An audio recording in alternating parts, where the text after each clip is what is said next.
Hi everyone, welcome back to our channel Tanya to guide. So చాలామంది anganwadi notification గురించి అడుగుతున్నారు. Notification వచ్చిందా లేదా, అసలు వస్తుందా రాదా, వస్తే ఏమేమి సర్టిఫికేట్స్ రెడీ పెట్టుకోవాలి అనేసి. నేను ఆల్రెడీ చాలా వీడియోస్లలో చెప్పాను సర్టిఫికేట్స్ ఏమేమి ఉండాలి, నోటిఫికేషన్ వచ్చే ముందు ఏం చేయాలి అనేది. ఎట్లాగో ఎగ్జామ్ లేదు, ఓకే. సో మీ దగ్గర ఓన్లీ సర్టిఫికేట్స్ అండ్ ఎలిజిబిలిటీ ఉందా లేదా అనేది మాత్రమే మెయిన్ ఇంపార్టెంట్ థింగ్. 10th ఉందా ఎలిజిబుల్, ఇంటర్ ఉందా ఎలిజిబుల్, ఇవి ఉన్నాయా లేదా అని మాత్రమే మీరు చెక్ చేసుకోండి. అంతేగాని ఎగ్జామినేషన్ ఏం లేదు కాబట్టి తర్వాత సర్టిఫికేట్స్ మనం సెలెక్ట్ అయ్యే వరకు సర్టిఫికేట్స్ అన్నీ రెడీ చేసుకొని పెట్టుకుంటే సరిపోతుంది. First thing, this is only for married womens. Only married అయిన ఉమెన్స్కి మాత్రమే ఎలిజిబిలిటీ. అండ్ ప్రిఫరెన్స్ కూడా ఎవరికి ఇస్తారంటే మ్యారీడ్ అయిన వాళ్ళకి, వికలాంగులకి, లేకపోతే సింగిల్ పేరెంట్స్కి కానివ్వండి, ఓకే. సో వాళ్ళకి ఇవ్వడం జరుగుతుంది. అయితే 10th బేస్డ్ ఏమో ఆయాస్కి అంటే హెల్పర్స్కి, అండ్ అలాగే టీచర్స్కి అయితే ఇంటర్మీడియట్ ఉంటుంది.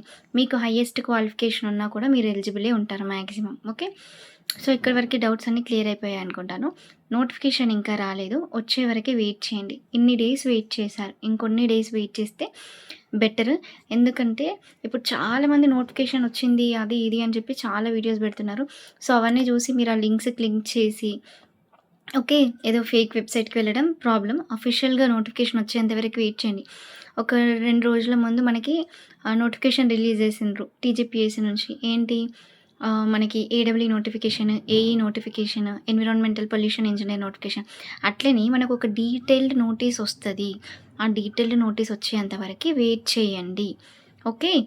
ఈలోపు మీరు ఈ ప్రీ ప్రైమరీ ఇన్‌స్ట్రక్టర్స్ నోటిఫికేషన్ వచ్చింది చూడండి, దాని గురించి తెలుసుకొని దాని గురించి అప్లై చేయండి. నేను ఆల్రెడీ ఎట్లా అప్లై చేయాలి ఏంటి అనేది చెప్పాను. సో డెఫినెట్‌లీ అంగన్వాడీ నోటిఫికేషన్ వస్తదంటే వేస్తారు. ఎందుకంటే మనకి ఆల్రెడీ వాళ్ళు అనౌన్స్ చేశారు, వేసే అవకాశాలున్నాయి. జూలై 1 వరకి, జూలై 2 వరకే అయిపోవాలి అని. సో మాక్సిమం వేస్తారు. అయితే కొంతమందికి కొన్ని డౌట్స్ వచ్చాయన్నమాట. అవేంటంటే, ఇప్పుడు ప్రీ ప్రైమరీ ఇన్‌స్ట్రక్టర్‌కి నోటిఫికేషన్ ఏశారు కదా, ఇది వేశారు కాబట్టి అంగన్వాడీ వేయరేమోనని. మేబీ ఒక 5,000 అయినా సరే అంగన్వాడీ నోటిఫికేషన్ డెఫినెట్‌లీ వేస్తారు. ప్రీ ప్రైమరీ వేసిండ్రు కాబట్టి కొంచెం తక్కువ వేస్తారు కావచ్చు. ఎందుకంటే వాళ్ళకి కూడా ఒక బడ్జెట్ అనేది ఉంటది కాబట్టి. నెక్స్ట్ సర్టిఫికేట్స్‌కి సంబంధించి కూడా చాలామంది అడుగుతున్నారు. మీకు పెళ్ళైతే మీరు ఒకవేళ ఆధార్ డీటెయిల్స్ ఆల్రెడీ మార్చుకొనుంటే పర్లేదు. ఒకవేళ మార్చుకోలేదు అనుకోండి, ఇంకా మార్చుకోకండి. మీ పుట్టింటి డీటెయిల్సే ఆధార్‌లో పెట్టేయండి, ఓకే. నెక్స్ట్, మేము హస్బెండ్ వాళ్ళ సైడ్ డీటెయిల్స్ పెట్టకపోతే మరి మేము వాళ్ళ లోకలే అని ఎట్లా తెలుస్తదంటే, మీ 7 అకాడమిక్ స్టడీస్ గురించి, ఫస్ట్ నుంచి 7th వరకు చదివిన ప్లేస్‌ని బేస్ చేసుకొని మీ యొక్క స్థానికతని డిసైడ్ చేస్తారు. అండ్ ఈ పోస్టులు కూడా అత్త వాళ్ళ సైడ్ మాత్రమే అప్లై చేసుకోవాలి కాబట్టి, అక్కడ వేకెన్సీస్ ఎక్కడైతే ఉన్నాయో, ఇప్పుడు ఆ జిల్లాలో మండలంలో ఉంటాయి, మండలంలో మళ్ళా విలేజెస్ ఉంటాయి, అవునా కదా.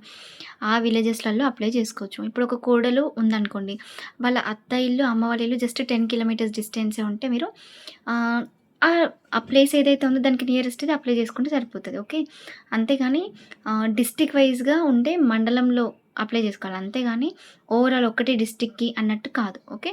Next thing, caste certificate daughter of అనేది తీసుకోండి. ఇన్‌కమ్ మాత్రం హస్బెండ్ నేమ్ మీద తీసుకోండి, ఓకే. ఎందుకంటే మీరు వన్స్ మ్యారేజ్ అయిపోయినాక ఫినాన్షియల్లీ డిపెండెంట్ హస్బెండ్ మీద కాబట్టి వైఫ్ ఆఫ్ అని తీసుకోండి. ఏది, ఇన్‌కమ్. క్యాస్ట్ అయితే ఏది తీసుకోవాలి, మీ పేరెంట్స్ మీదనే. ఇప్పుడు మీ పేరు ఏదైతే ఉందో డాటర్ ఆఫ్ అని రావాలి. మీరెంత ఇంటర్ కాస్ట్ మ్యారేజ్ అయినా, మీది లవ్ మ్యారేజ్ అయినా, ఏ మ్యారేజ్ అయినా కూడా క్యాస్ట్ అనేది చేంజ్ అవ్వదు. మనం పుట్టినప్పుడు పేరెంట్స్ నుంచి వస్తది, అది అట్లనే ఉంటది, ఓకే. అది మారదన్నమాట. సో నేను మోస్ట్ ఆఫ్ ద క్వెషన్స్‌కి డీటెయిల్డ్‌గా ఆన్సర్ చేశాను. మీరు పూర్తిగా చూడండి. చూస్తే చాలా చాలా ఇంపార్టెంట్ విషయాలైతే తెలుస్తాయి. చాలామంది హాఫ్ చూస్తున్నారు, హాఫ్ చూసి మళ్ళీ కమెంట్స్ చేస్తున్నారు.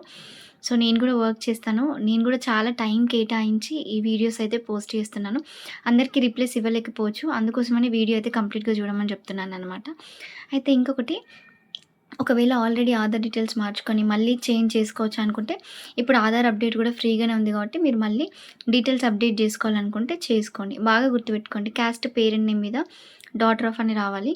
ఎందుకంటే ఇది అమ్మాయిలే ఎలిజిబుల్ కాబట్టి డాటర్ ఆఫ్. అండ్ ఇన్‌కమ్ మాత్రం హస్బెండ్ నేమ్ మీద తీసుకోండి.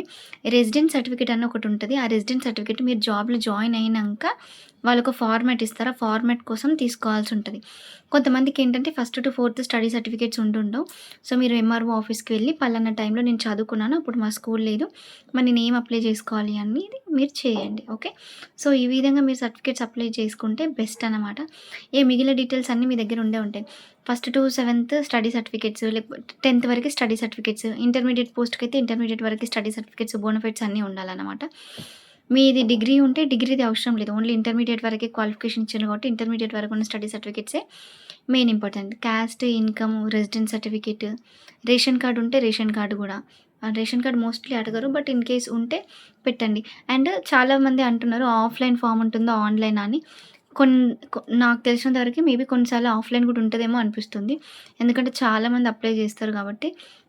ఇంకొకసారి ఆన్‌లైనే ఉంటదేమో. ఎందుకంటే ఆన్‌లైన్ రిజిస్ట్రేషన్ ఫీ అనేది గవర్నమెంట్‌కి వెళ్తది కాబట్టి రిజిస్ట్రేషన్ ఫీజు చాలా బల్క్‌లో ఉండకపోయినా గూడా చాలామంది అప్లై చేసుకుంటారు. సో, గవర్నమెంట్‌కి బెనిఫిటే కాబట్టి డెఫినెట్‌లీ ఆన్‌లైన్‌లో అప్లై చేసుకోవడమే ఉంటది.